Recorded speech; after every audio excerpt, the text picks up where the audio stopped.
Party started.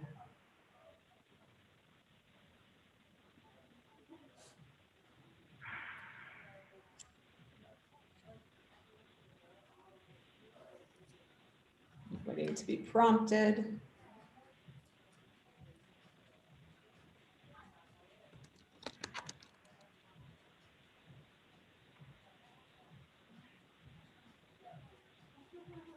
All right. Welcome to Avenue Code's Extraordinary Woman in Tech, episode 6. My name is Julia Sesnick, and I will be your host today.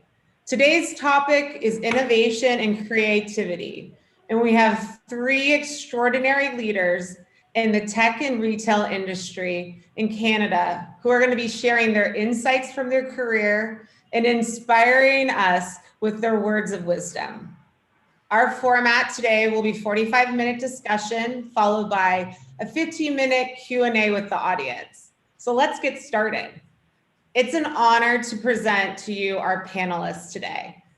Tara Conway, Vice President, Omni-Channel and Customer Care at The Source. Welcome, Tara. Natalie Puno, Senior Director, IT and Digital Transformation at Recode Canada. Welcome, Natalie. Thank you. And Melissa Austria, founder and owner at Got Style. Welcome, ladies. Hello. Thank you. And thank you all for being here. We're excited to start this conversation. We'd love to hear a little bit about each of your personal journeys and how you got to where you are today. Let's start with Tara. Why don't you kick this off for us? Absolutely. Thank you so much for having me. It's been an amazing journey, and it's, I have to say, when you and I first spoke, I was humbled to think that I was an extraordinary woman in tech. I would have immediately said, I am somebody who is in customer experience, and I leverage technology. But you caused me to reflect and look back on the last, where I've been and how I got here. And I have to tell you, I don't know that I ever said this is exactly where I want to be. I started in marketing. I took the chance and thought this e-commerce thing might actually turn into something new at Toys R Us. And I for me, it's always been about putting my hand up and saying, I'll try that. I'll give that a try. That looks interesting. And I just continue to evolve and grow. And even when I think about this year and what I've been doing, I wasn't prepared. Like, I wouldn't even think that any of my experience is what's led to the success for us this year during COVID. But it's been an exciting experience. I've always been in retail. I've always been in customer care. And the idea of digital and customer experience coming together, I think, is what has kind of evolved into the omni-channel definition. And I'm excited about where I'm going. I'm not sure what I want to be when I grow up, which is something we often say at Toys R Us, which is where I've come from, but very excited about the future and where we're going. Well, you are extraordinary. We have to keep reminding yourself that all 3 of you ladies. Natalie, what about you? Tell us a little bit about your journey. For sure. And thank you. I am exactly feeling the same way, very honored to be here. And my journey is a bit different. It included 3 different countries, starting from Russia, where I was born and I studied, and then we moved to Israel, and now we are in Canada. So, and it's very exciting because I've seen different experiences, different cultures, and it helps me oftentimes to, see and maybe connect and create diverse teams when it comes to, working with other people. So for me, I always dreamt about technology. I was the kind of a kid that loved math, and I would prefer math, some difficult math exercise solving to reading a book. So I was always into that field. So for me, the career choice was quite obvious. I worked in IT, and this is where I see myself growing more and more. And what I really like and what really stood out for me in my career in IT, although it's all about technology and connecting the programs, it's really the people aspect of it. And I think specifically being a female and the way I was brought up, I think it's something that we have a good leverage, and we could help, connect the most advanced technology with human feelings and how people feel about it, and work with our customers and what is anticipated there. So I'm pretty excited where I am. I have an extraordinary team that works with me, and I think we have so much ahead of us, and it's just piling up. So Thank you for sharing. And our last extraordinary woman, Melissa, tell us about your journey. So I've been in fashion, specifically in menswear, for a long time. I was more on the wholesale side, so definitely more of a brand builder, brand manager for different brands like Calvin Klein and Valentino, and always was selling the best retail stores across North America, and then just thought I could do something better and different than was out there. So, opened up my own business, but definitely, even though I'm not good in technology, I understand the importance of technology at the very start. And it was really about having that experience for the customer coming in, trying to have, as much digital as possible. And then what I love about what I do is that every day is so different. And especially now with COVID happening, you really have to reinvent yourself, and you really have to pivot, and you can't complain. You just have to go out there and do things and make things happen. So it's a very interesting time. Yes, very interesting time. And we're so glad all three of you ladies are here today. So I kind of want to kick it off with a warm-up question. Thanks for sharing about where you guys are today, but would love to hear a little bit more about what your dream job would be besides what you're doing today. Like, I want you guys to go big and let us know what that dream is. Maybe if it's something that when you were younger, would love to hear that. Natalie, let's start with you. Oh, sure. And I think in my case, I am so fortunate that I was able to do what I always like to do from the very get-go. It was interesting for me. My career started just after 9/11, and having a career in IT back in that age was quite difficult. And but I was lucky enough to find a good job. I was a consultant back in the days with Intel, and this is something that opened up a lot of doors for me. And I look at what I do today, and I'm extremely proud and happy to see myself surrounded by extremely talented people that really make a change, and they transform the business and help digitize and simplify things for our customers, and create innovation and create excitement in everything that we do. And I'll be honest, I'm just looking to do more and more of it. And there is endless opportunity here to grow and really invent every day. Well, I'm glad you're in your dream job. All of you are. All right, Melissa, what about you? Any dream job you would want to be doing besides what you do today? Probably an international 5-star hotel reviewer. Oh, nice. Nice. I think we'll join you on that one. Why that? I'm lucky with my job that I do get to travel around the world, and I just think once you start traveling, then you want to do more of it. Kind of starting off in hostels, and then you're working your way up to the Ritz-Carlton. Yeah, exactly. I love it. No, I'm going to join you on that. All right, Tara, what about you?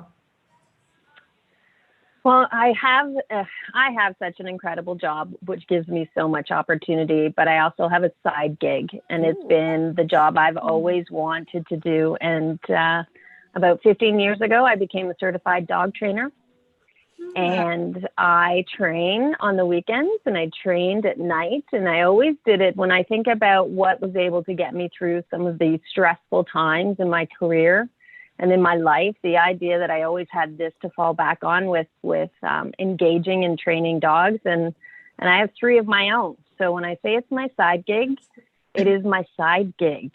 And that's what I do when I'm not working with my team. I am working with animals and training my dogs to try and make, deal with this whole new world of being home with them all day long. Thank you for sharing. I think that leads us into a great question for you is about work-life balance. I think we all need some advice on that and a reminder of how to maintain it or gain a healthy work-life balance. So would love to hear a little bit more about how you learned throughout your career how to maintain that or gain it, and how does it also attribute to the strong team that you have to keep that balance? Love for you to share. Yeah. And I have to say, through my career, I haven't always had a good work-life balance. When I was younger, coming into retail, coming into e-commerce, trying to prove myself, trying to get the promotions, trying to get more responsibility, you put a lot of hours and a lot of effort into it. And I realized at that time as well that it wasn't something that's sustainable.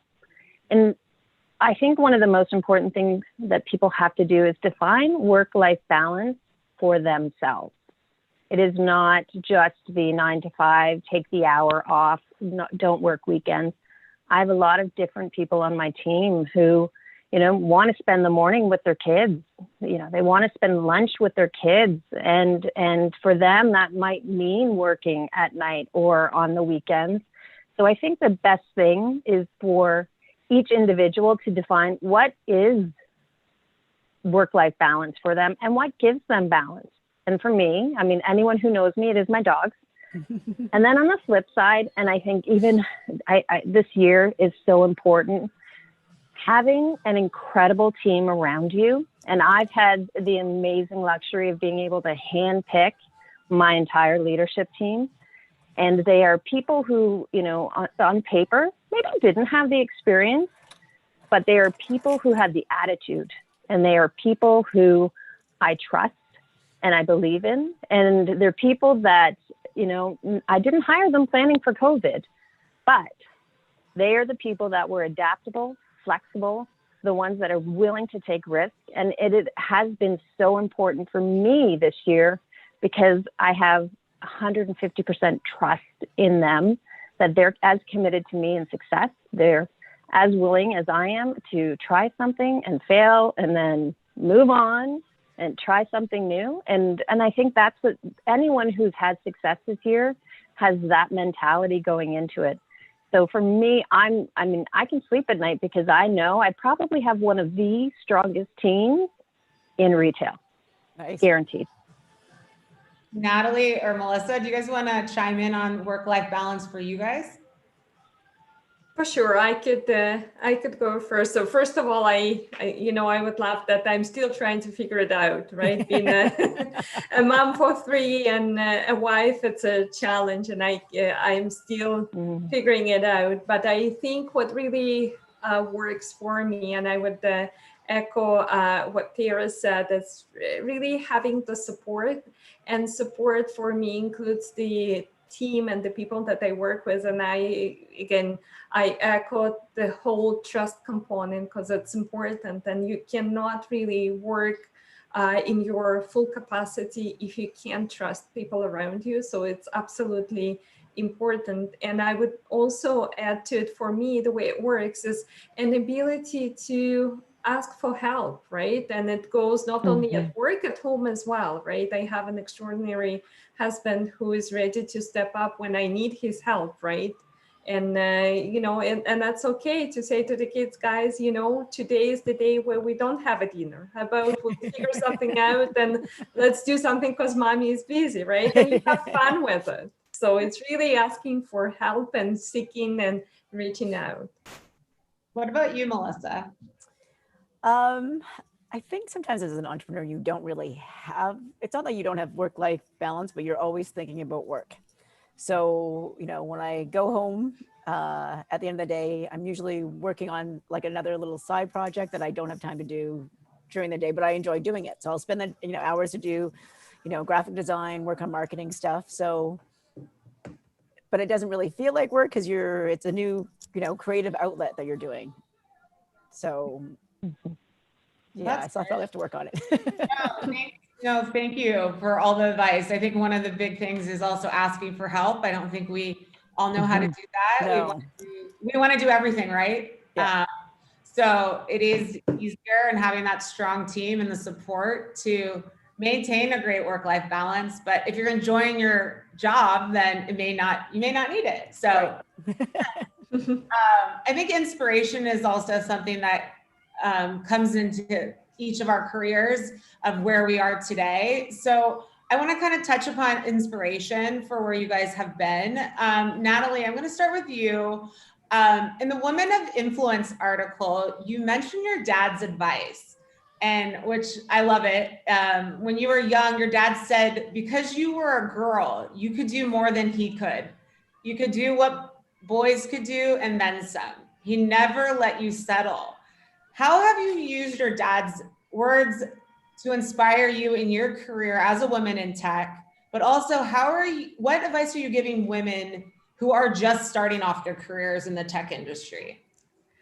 And thank you for this question, because it really is something that drives me in my life. And I am lucky that I not only had the support from my father, but my husband was always, feeling the very same way. And he was extremely supportive. And I had people around me who were willing to help. And I think it all comes from the place of mutual respect, trust, and, it's okay to be vulnerable and come and say, you know what, I don't know, I'm scared. And then, sometimes you need someone to come and say, no, you can do it, try it.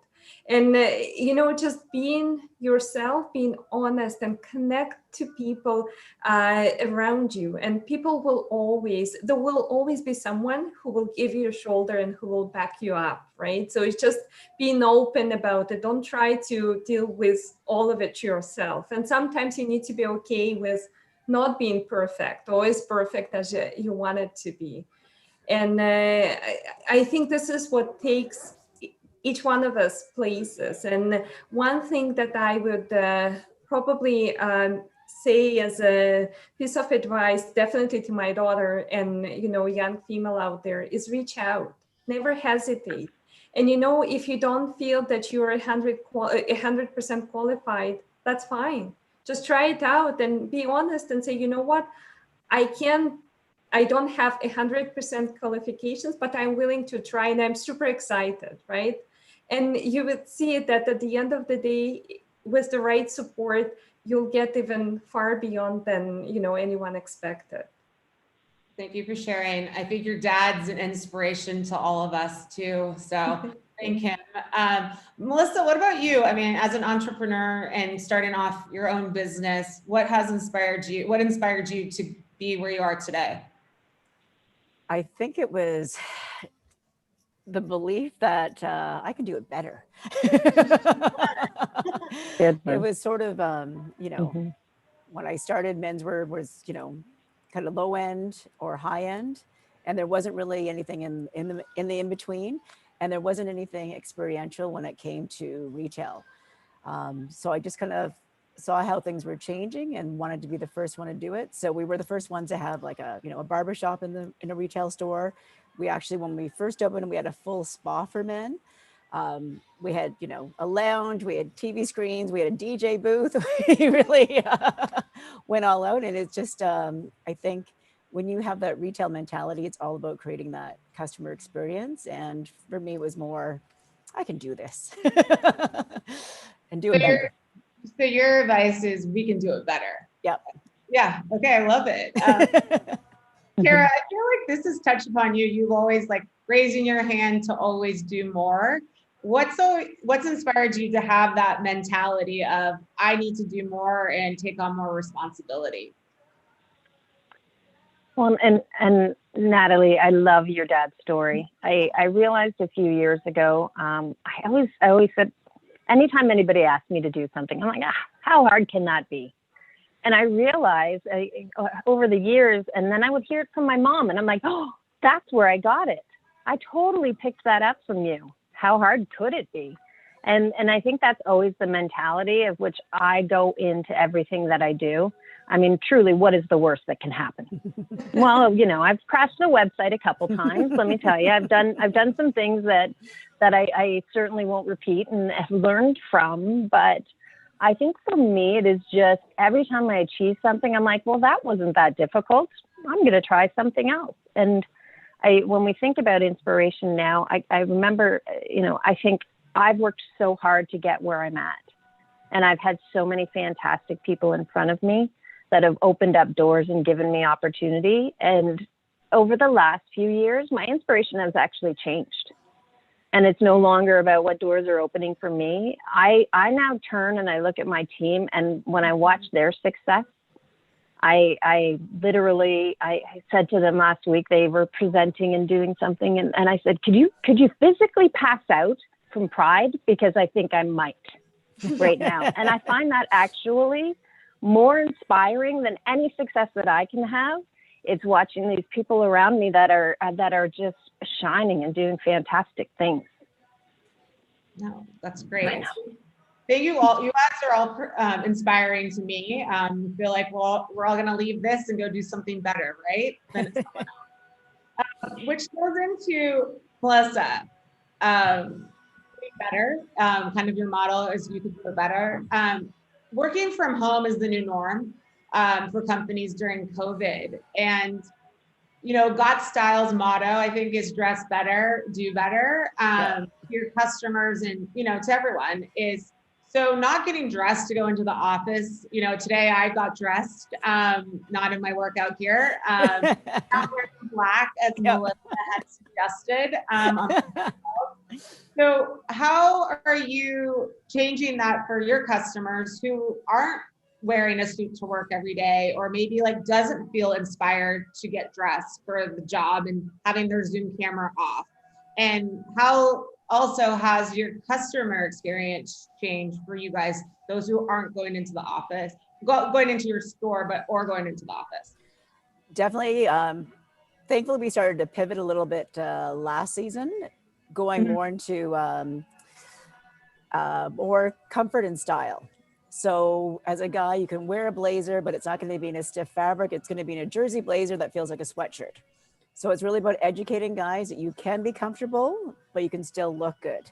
So that was sort of at the beginning of COVID, when guys would still, you know, at least wear a blazer and a knit polo. Then it went downhill even more. So now what we're trying to do is educate men and women, because we've added women to our mix, about still looking good on a Zoom call by wearing color. So don't wear a collared shirt. You don't want to iron. Nobody wants to iron anything, but at least wear a sweater that has color close to the face, and then you can still wear your joggers on the bottom.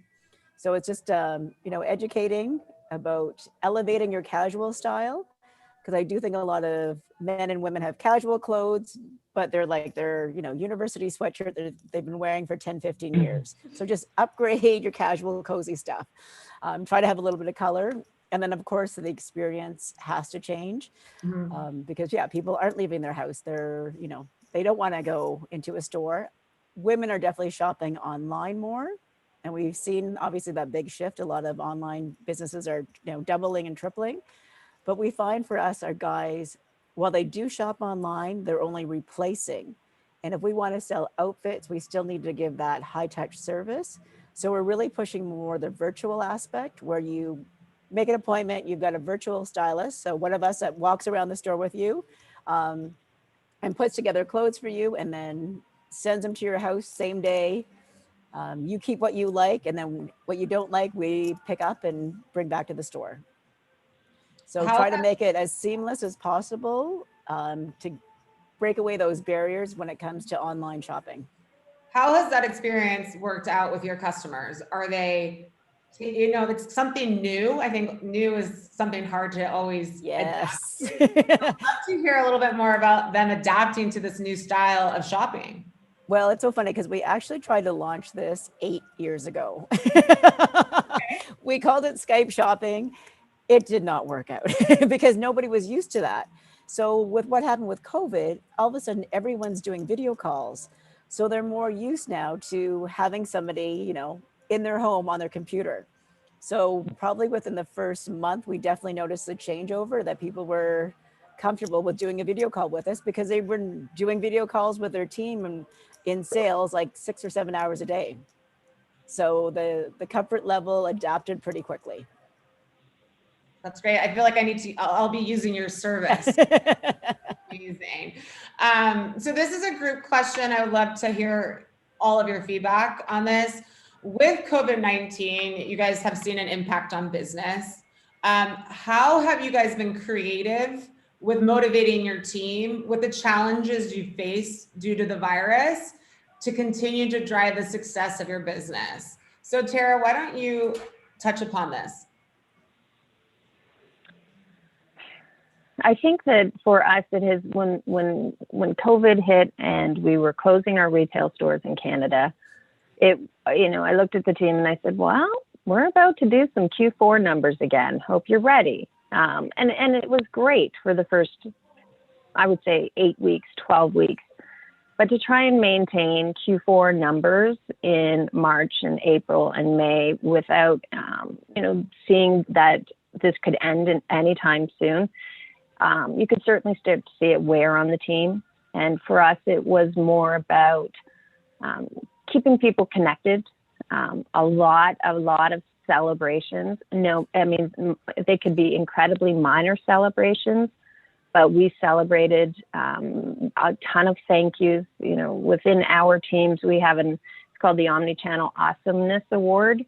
And it's given by teammate to teammate to teammate, and there's no value in it. It's a very gaudy, ugly star, and we're trying to keep that alive virtually.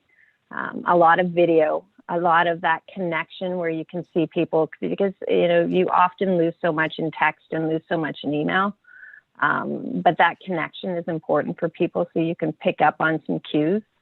And, the teams have done fantastic, and they've been covering for each other. I think to Natalie's point, that vulnerability and allowing people to say, I need some help here is important. And building that environment where people can say that and not feel like they're disappointing anybody has been the key to our success. And the teams have done fantastic things where they're covering for each other. We can't be on 10 hours of video calls every day. We just cannot do it. And making sure that, if I'm not on a call, someone else is representing on behalf of the entire team. And again, it all goes back to the trust. But the teams, we're ready for Q4 now. I mean, we're in it. And yes, Melissa, that shift to online has been intense. For us, and giving teams the downtime, whether it's midday, just shut it down, turn off the phone, turn off the computer, walk away and take a breath. It's so important. But I think that our teams have figured out how to do it and how to cover for each other. We have 7 more weeks left. We'll get through it. I like how you said that you guys celebrated just even the little things. And I think that helps you motivated, especially when we're not in the office together to see each other. What about you, Natalie? What have you guys done, something new and creative during this time to help motivate your team?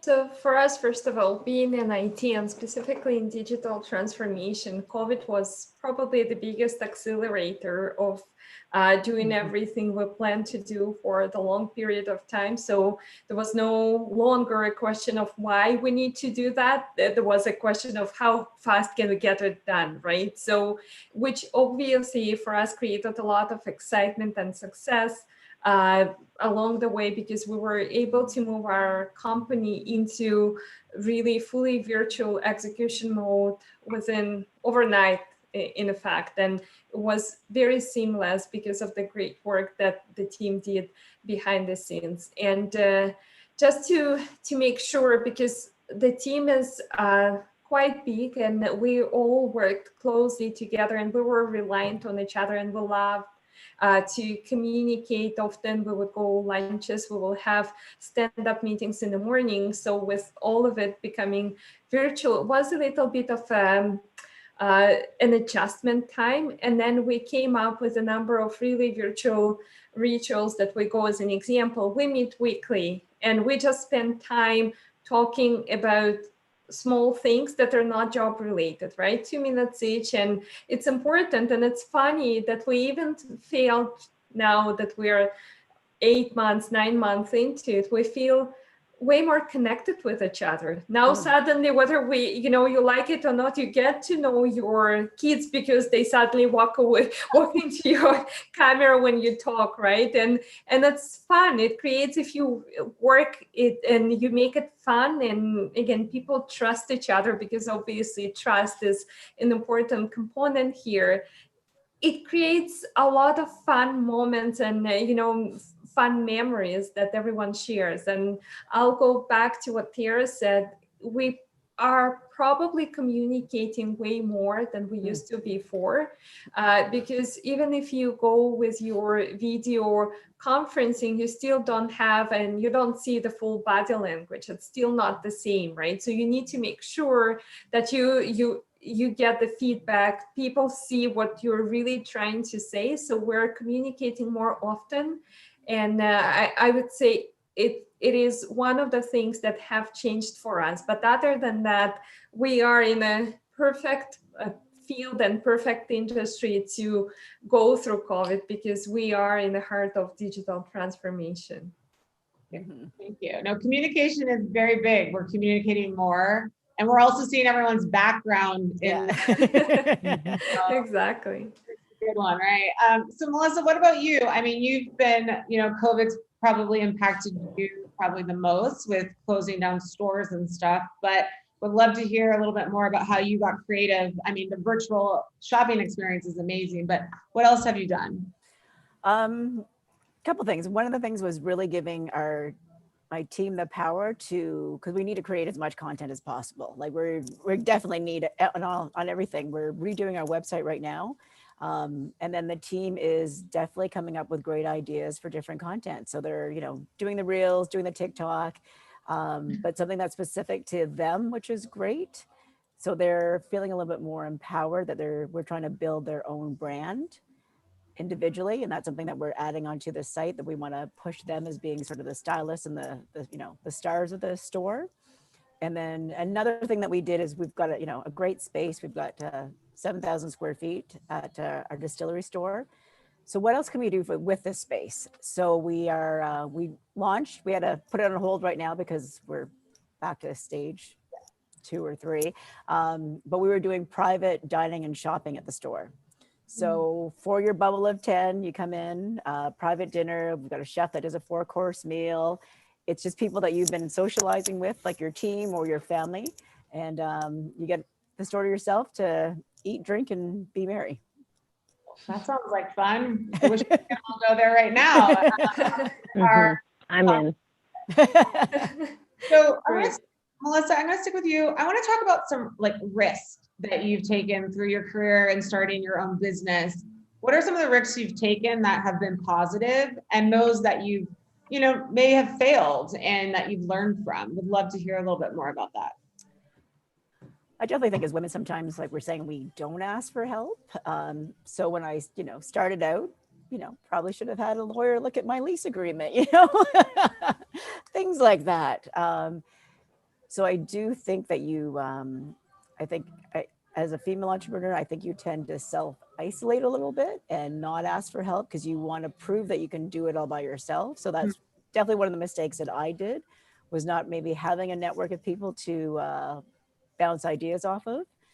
And then in terms of things that I have tried, I think it's always been more pushing the boundaries of what a retail store should be. And in terms of that experience level, we started doing events and parties at our store, and we became, I think, a lot of our customers said our parties were legendary. So it just becoming more than just a store, but part of people's lives, because they knew a party was coming up, they had to get dressed for it, they had to get invited, and the only way you got invited was depending on how much you shop. So there was that aspect. And then I think definitely earlier on, being digital as early as possible. We had a community manager, probably 10 years ago before anyone even knew what a community manager was. So trying to, even though I didn't really fully understand it, I knew it was going to be important. So we were lucky that we started doing YouTube videos, 10 years ago as well.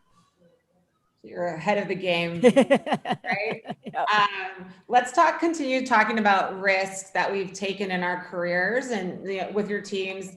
Tara, I'd love to hear you touch upon this too, and your career journey, about the risks you've taken, and they've been positive, but maybe there's some that you failed. I feel like we always talk about the positives, but I think it's great to hear about the failures sometimes because we've learned from it. I think you touched upon that earlier in our conversation. Mm-hmm. Mm-hmm. And I think that I know it sounds awful. I mean, I've taken a lot of risk, and not everyone has worked out. And I think professionally, sometimes you think the grass is greener on the other side, and you take some risks in jumping into roles and jumping into jobs. Not everyone has worked out, and I think assessing and knowing that quickly is smart. And for me now, I would say I'm much more in control. And if my grass isn't green, I'm going to find the water, and it's going to get greener. I don't need to jump here or jump there. I'm going to make it what I want it to be. And professionally, like within my roles, I've certainly taken some risks. And I've been in an environment where it's been great because, being at Toys R Us Canada, and one of the first retailers in e-commerce, we tried everything, and no one felt that digital was going to, really take away from the bricks and mortar stores. So we were able to test and partner and try, and we crashed the site so many times trying different things and bounced back up. And it truly, I think, made me more resilient to everything that's going on in the last few months. I say to my team, if you really want to know, just go and Google me, and you can hear what I've done, because it's all in Canada. We have a forum called Red Flag Deals, which is where people do a lot of conversation about retail. And, you can find out all about the risks I've taken and where I've succeeded and where I have not succeeded very much. And it's all out there in the digital world. But I would encourage everyone to take the risk, and even if it's just a risk in your day, there's people. I was saying I was going to do this call or this video, and it terrifies some people, the idea of going and opening up and talking to a group of strangers that you can't truly see. And I encourage everyone to try it. I mean, this is the community. This is our new world where we can go out there and inspire others just with an hour of our lives and connecting. Like, I'm already, Melissa, I totally want to come and have dinner there. And you get, and opening yourself up to have these conversations, like, it's a risk in itself. And finding the right environment of people who you can open up with is so important. No, I took a risk earlier by joining. You did. We all did, right? It's very humbling too, some of those failures that we go through, and you just learn from and you pick yourself up and keep going. Natalie, let's hear a little bit from you too on your risks in your life.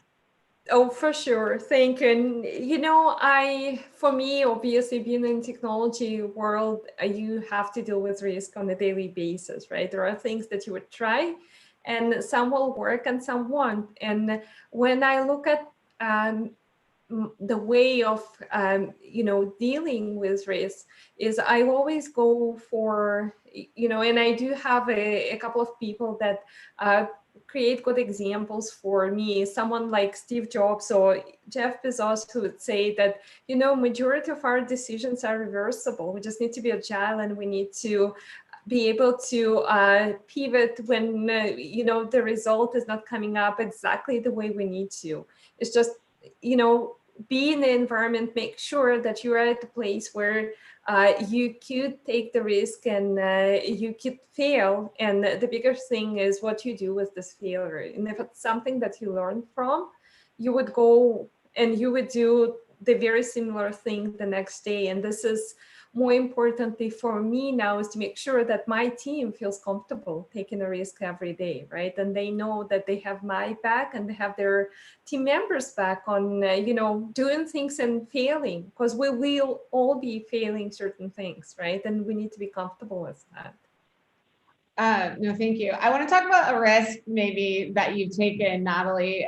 This is what we've talked about in our pre-call, is your titles are something that you design. So let's talk about that. I mean, I know titles are big for a lot of people. They may not mean a lot to some, but would love to hear about the risk you took creating your own titles and how that was receptive to your manager or, your boss. Would love to hear more about that. Oh, for sure. Thank you. And that's, as I said, I am extremely lucky to be surrounded by people that are very supportive and open for new ideas. And it happened in my career that I would always design my sort of next title and it comes afterwards. As an example, my current title was something that we pretty much designed, and even the ones before, by me taking an initiative and trying something else, something that I've never done before, and having an opportunity to do and try. And and even if there were things that did not work exactly the way they should be, it opened up doors for me. And I am again at the place where in our company at Ricoh Canada, risk and ability to position yourself as open for the next thing is something that is supported, and it's something that is taking you to your next job and next step. And it was very interesting because one of my very successful team members, and she's really a rising star, she joined the company young, and one of her questions when we started career planning was, well, I see that I could go here or there, and I don't really like either way. And I said, why don't you figure out what it is that you like, and we'll design it for you. And again, I gave her my story, and that would be a piece of advice that I would give to anyone. Take a risk, pick up whatever you want to do next, and you'll be surprised how many doors will open by themselves if you only had a chance to put your dream out there and again risk it and discuss with your boss or your boss's boss. No, great creativity. What about Tara? If a team member came to you with this kind of philosophy of change, like created their own title, what would you say to them? Would love to hear feedback on this. I encourage it all the time. I look at my team right now. I'm responsible for omni-channel, which could be so many things. But we've created new jobs within our org, and I say that to a lot of my leaders. What do you want to be? Like, you need to start defining it. You need to start owning it. You need to start being it. Nobody's going to come and knock on your door and say, I think you should. No. And anybody who has spent some time with me would know, I will make up a new job, because we're in such a time where everything is changing. Very few of us will get this opportunity again to be able to rebuild, redefine, and look at that future for the next 3 years and say, I'm going to build towards that. I would encourage it from anyone. Make it up, find a new title. I would encourage it. We'll do that. What about Melissa? Any thoughts from you?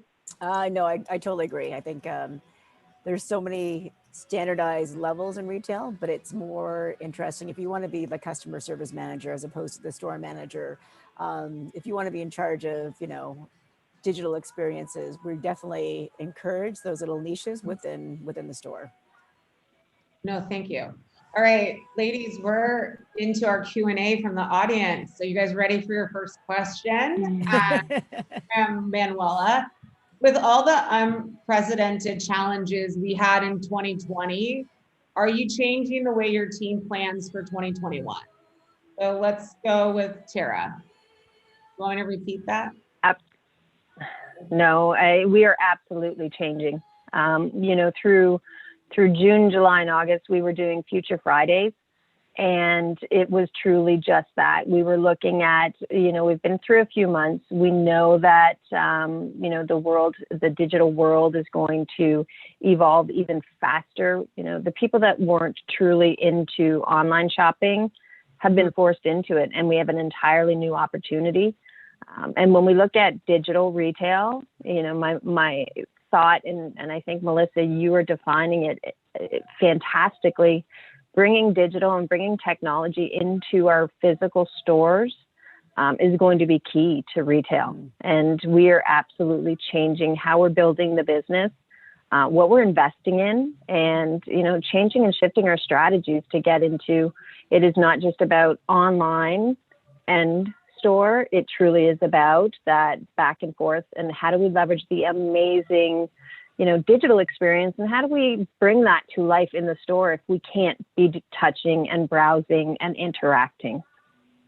No, let's segue over to Melissa. What about your changing of your planning for 2021? I know you've been impacted, especially this week, I'm sure. Yep. One of the changes that's happening, interesting, as we're talking about women of influence, is women are becoming the new men when it comes to shopping. In terms of men are getting super casual in how they're dressing. They're, doing the t-shirt and the joggers. We're seeing a shift in women wanting to become more the power person at work. So we're actually putting more of an emphasis on our custom women's program, bringing in more suits, more blazers for women. Because I do think after 2020, they've been wearing, track pants every single day for 8 months. When they do go back to work, they want to make more of a statement. So pushing that, and then definitely doing a lot more, trying to bring the shopping experience to the customers. So we're sort of, once we can go visit the customer, of course, but doing more in-office seminars. One of the things we were even talking about is, getting a truck that we're going to be, parked in the downtown core, that people can come visit us if they can't make it to the store. So just trying to bring that ultimate convenience to the shopper. Since they're used to online shopping, how can we bring more of a physical space to them that's going to be as convenient? Yeah, and efficient too. Yep. They don't have much time. All right, Natalie, let's go to you about planning for 2021. How has 2020 helped, change your thoughts and the way you guys are road mapping for 2021 right now? That's in a month and a half away. I know. Exactly. Well, so for us, it all comes to really raising the importance of digital transformation and really transforming the business through the digital. And it's really putting a lot of emphasis on what we do and innovation that comes from the team, as well as our ability to be quite nimble, and it comes with a pace. We have to be way more fast-paced than we were ever before, and be able to be as agile as possible to adjust to changing business conditions internally and externally. And obviously, customer experience nowadays is more important than ever. It's starting from your customers and working backwards. Yeah, go back to the innovation part too, is how has creativity really impacted that? We have questions here. It's all about creativity is the buzzword question. So let's elaborate a little bit more on the creativity you guys have learned from the pandemic, but also what you guys are taking to, help make your business successful. Natalie, Yeah, well, I think when it comes to what we do specifically with my team, so I think a lot of creativity starts from a very good diverse team, and it's really bringing diversity and importance of diversity, and I think it's showcased this year more than ever, and making sure we have a good debate, because when you have difference of opinions and you have open discussions, this is where you see the ideas that really blossom and they become something that is very interesting and very relevant. And that's one thing. Another thing is being able to look at things from a very different perspective. We all live the reality that no one really imagined a few months back, right? And us being able quickly to work through it and try to experiment and do things in a more fast and nimble way. So for us, it's more experimentation, more diversity, and more openness for new ideas and trying out those new ideas as they come. Tara, what are your thoughts on this? I think that we've all been forced into creativity, and one of the elements for us was taking our call center team and putting them in a work from home environment. But what we also faced is, as retail stores closed, is these amazing store associates across Canada who have abilities to interact with customers, to sell to customers. And we had to be creative in what we were going to do with them so that we could continue to employ them. And we actually cross-trained them and brought them into our call centers so that they could engage with customers. We had that talent, and rather than furlough them or and wait to see what is going to go on in retail, we took that talent and we just pivoted and shifted it into a way that we could support our customers. And I think that creativity is about, it truly is about forgetting what it was. We took live chat and we brought it to our HR team, and that's how they're doing. They're doing live chat, they're doing video chat for interviews and hiring employees now, which is something that, we typically wouldn't have done. We were always a face-to-face kind of company. And I think for us, it's just been saying, it may have been that way last year. It's not that way this year. And how do we take that technology and bend it to satisfy our new norms? Oh, thank you. Melissa, I mean, you're a creative person. You've been doing this since your first store on King Street. Like you have this cool DJs and spots. I feel that 2020 has really had to, like, your creative juices had to keep flowing because you were really impacted. So tell us a little bit more. I mean, we've heard about your creativity of what you're doing, but touch upon, like, how did this all happen and how did you encourage yourself to be creative? I think it's more just trying to view it from the customer's mindset. If you're working from home, you don't really have to shop. So what else can you do as a retail store to get people excited to come into your space? And that's why we came up with the idea of, doing these dinner series. And then we're also going to be, working with different chefs, different bartenders to have them come in. But I do think it's, it wasn't easy. You definitely fall into a funk of, self-pity of like, well, but then you got to realize that everyone's going through this, but it's, you do kind of have to slap yourself a little bit to be like, okay, we got to figure this out, as opposed to falling into a why me situation. And I think it's right now just throwing anything against the wall and trying everything and see what works, and not being afraid to fail, and get the team on board to be like, let's come up with some interesting things to do. It's all about creativity and thinking fast on your feet this year, right? We've experienced so much change and just adapting quickly. You have to be adaptive, right? Some people don't like change, and we've definitely done that. I think I want to go around. This is our last question for the Q&A. We have 5 more minutes. So I just want to go around the circle of just talk about like one piece of, like, I guess, technology that has made you guys been more innovative and supportive of the creativity of being successful in your business. Like anything that you guys can think of. Tara. I think for me being, sorry, jumped in. I like it. Go ahead. Is, obviously with social media, that was definitely, I'm personally not on it a lot, but, we've given our team the power to create and have as much fun with it as possible. And they're really, for them, they're enjoying that process. So they're not just in the store waiting for customers to come in. They're constantly doing stuff. They're doing videos, they're doing dance, they're doing like mini fashion shows, they're doing everything too. And I think that keeps them invigorated with the process of, selling clothing. So and just trying to stay on top of all the new changes that are happening with every single social media thing that comes out is crazy. I think a lot of us have been shopping a lot on social media during the pandemic more than we ever have. All right, I'll hop over to you, Tara. What about you? What are your thoughts? I would say for us, as everybody has shifted to digital, the social listening tools that we have now have become key to how we are shifting within the website, within our stores, within our policies. The people can talk about you everywhere.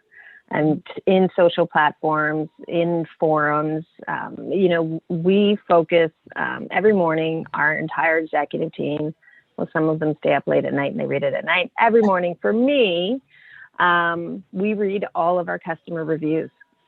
And we go through, is this policy, is this process? And, my customer experience team will reach out to every single customer, either thank them for their review or, privately reach out to try and resolve any issues.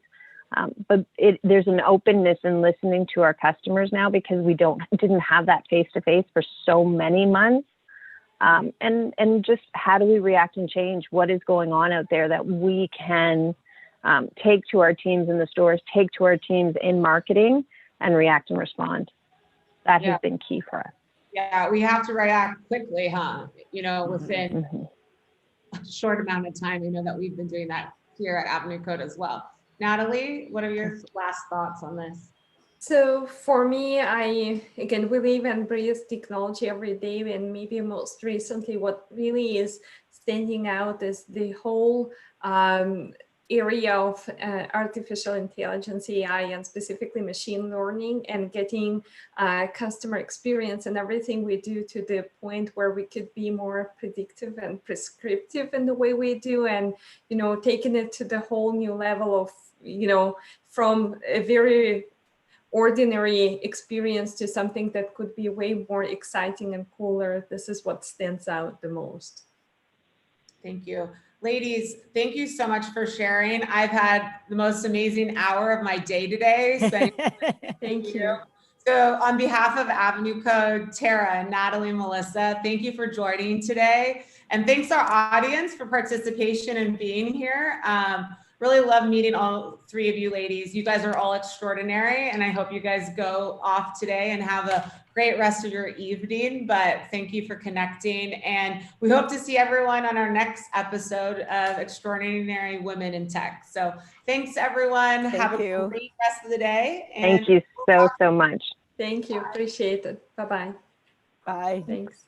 Bye, ladies.